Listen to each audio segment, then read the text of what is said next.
Aktris senior Nani Wijaya meninggal dunia pada Kamis 16 Maret 2023. Kabar tersebut disampaikan putrinya Cahya Kamila lewat akun Instagramnya.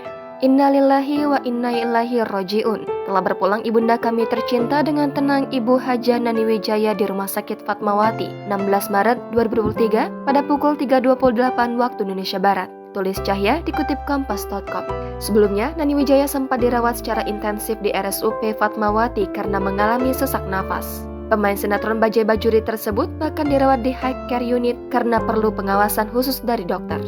Sementara itu, Latief Sitepu, sahabat Nani Wijaya juga sempat menceritakan sosok sahabatnya itu semasa hidup.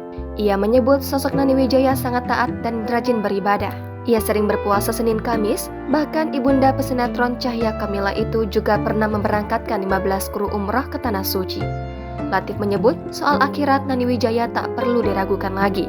Nani Wijaya sendiri merupakan artis senior yang sudah menapaki karir di dunia akting sejak tahun 1960. Nani Wijaya mengawali debut di dunia akting lewat film Darah Tinggi.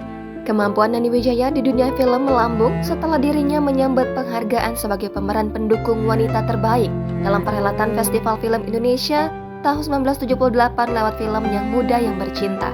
Berkat konsistensi dan dedikasinya di bidang seni peran, Nani Wijaya juga dianugerahi Lifetime Achievement Award dalam Festival Film Bandung pada tahun 2010. Terakhir kali kemampuan akting Nani Wijaya diapresiasi luas setelah memerankan karakter Emak Eti dalam sitkom Bajaj Bajuri yang menghiasi layar kaca pada tahun 2002 hingga 2007.